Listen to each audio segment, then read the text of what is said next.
नमस्कार दोस्तों, मैं देवेंद्र सिंह यादव फ्रीक्वेंसी क्लासेस का डायरेक्टर। फ्रीक्वेंसी क्लासेस की ओर से ऑनलाइन लेक्चर्स लेके आप लोगों से रोज एफबी पर, फेसबुक पर 1 बजे लाइव आप लोगों से मिलता हूं।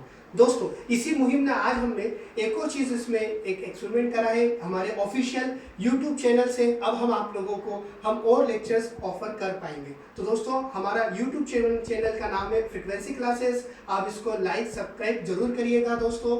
उस पर बेल आइकॉन पे भी आप क्लिक करेगा, जिससे आप हमारे हर लेक्चर्स के अपडेट्स आप तक पहुंच सकते हैं। दोस्तों, संविधान वाले क्षेत्र में हम लोग आगे बढ़ रहे थे। दोस्तों, आज हमारा टॉपिक है संविधान का संघीय कार्यपालिका। संविधान के भाग 5 में संघीय कार्यपालिका के बारे में बताया गया है। दोस्तों, संघीय कार्यपालिका मतलब केंद्र कार्यपालिका की बातें हम लोग यहाँ करेंगे। दोस्तों, ये भाग 5 है। और दोस्तों, भाग 5 शुरू करने से पहले मैं आपको कुछ बोर्ड पे जो चीजें हैं वो समझा देता हूँ। सरकार दोस्तों 3 भागों में बटी होती है। कितने भागों में बटी होती है दोस्तों? 3 भागों में। तो ध्यान से देखिएगा, हम लेक्चर को आपको बहुत सिंपल बनाते हैं। सरकार के 3 अंग है। व्यवस्थापिका मतलब जो व्यवस्थाएं तैयार करता है, कार्यपालिका और न्यायपालिका। दोस्तों देखिए, 3 चीजें, व्यवस्थापिका, कार्यपालिका, न्यायपालिका। व्यवस्थापिका कानून जो है वो बनाती है। कानून बनाने का काम कौन करता है दोस्तों? व्यवस्थापिका। कानून लागू करने का काम कौन करता है दोस्तों? कार्यपालिका। और न्यायपालिका कानून की रक्षा करता है। तो देखिए दोस्तों, सरकार के 3 अंग है।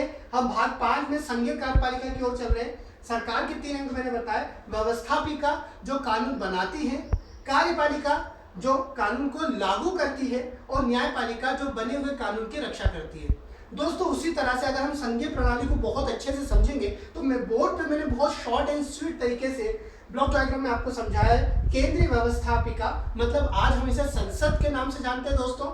इसके 3 अंग है। क्वेश्चन कई बार आता है दोस्तों कि संसद के कितने अंग है, तो आपको याद रखना है केंद्रीय व्यवस्थापिका के या संसद के 3 अंग है। सबसे ऊपरी जो सदन है या सबसे जो ऊपरी अंग होता है, सबसे महत्वपूर्ण अंग होता है, वो है भारत के राष्ट्रपति। फिर उच्च सदन आता है दोस्तों राज्यसभा, जिसे अपर हाउस भी कहा जाता है, हाउस ऑफ लॉर्ड भी कहते हैं। लोकसभा ये तीसरा अंग है दोस्तों।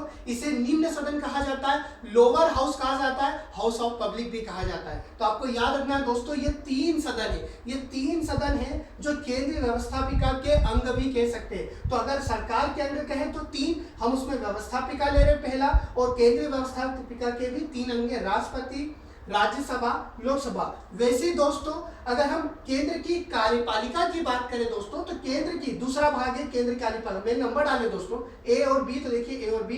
तो केंद्र की कार्यपालिका मतलब जो कानून, जो ये बनाए गए कानून है, उसे लागू करने का काम कार्यपालिका करती है। अब लागू करने के कार्य में भी 3 अंग आएंगे दोस्तों। एक तो है राष्ट्रपति जो मुख्य, जिनकी सिग्नेचर जरूरी होती है। फिर है प्रधानमंत्री और मंत्रिपरिषद, कैबिनेट। देखिए दोस्तों, केंद्र की कार्यपालिका के भी 3 अंग बताए, राष्ट्रपति, प्रधानमंत्री और मंत्रिपरिषद। जिस तरह से हमने व्यवस्थापिका देखी, कार्यपालिका और न्यायपालिका में आएगी दोस्तों, केंद्रीय न्यायपालिका में आएगी सुप्रीम कोर्ट। क्या आएगी दोस्तों? Supreme court. तो देखिए ए, बी और सी हमने सरकार के तीनों अंग आपको केंद्र में बता दिए, व्यवस्थापिका, कार्यपालिका और न्यायपालिका। न्यायपालिका में सुप्रीम कोर्ट। वैसे दोस्तों, राज्य में भी, राज्य की व्यवस्थापिका के भी 3 अंग होते हैं दोस्तों, जिसको हम विधानमंडल बोलते हैं। क्या बोलते हैं दोस्तों? विधानमंडल। अब विधानमंडल के भी 3 भाग होते हैं दोस्तों। जैसे यहाँ राष्ट्रपति थे, यही आ जाएंगे राज्यपाल। क्या आ जाएंगे दोस्तों? राज्यपाल।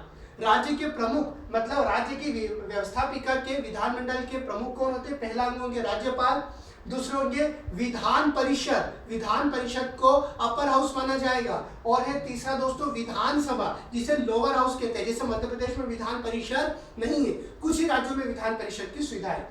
वैसे ही दोस्तों, राज्य की कार्यपालिका की ओर चलते हैं दोस्तों। राज्य की कार्यपालिका के भी 3 अंग है। जैसे केंद्र की कार्यपालिका के 3 अंग थे, वैसे राज्य की कार्यपालिका के भी 3 अंग है।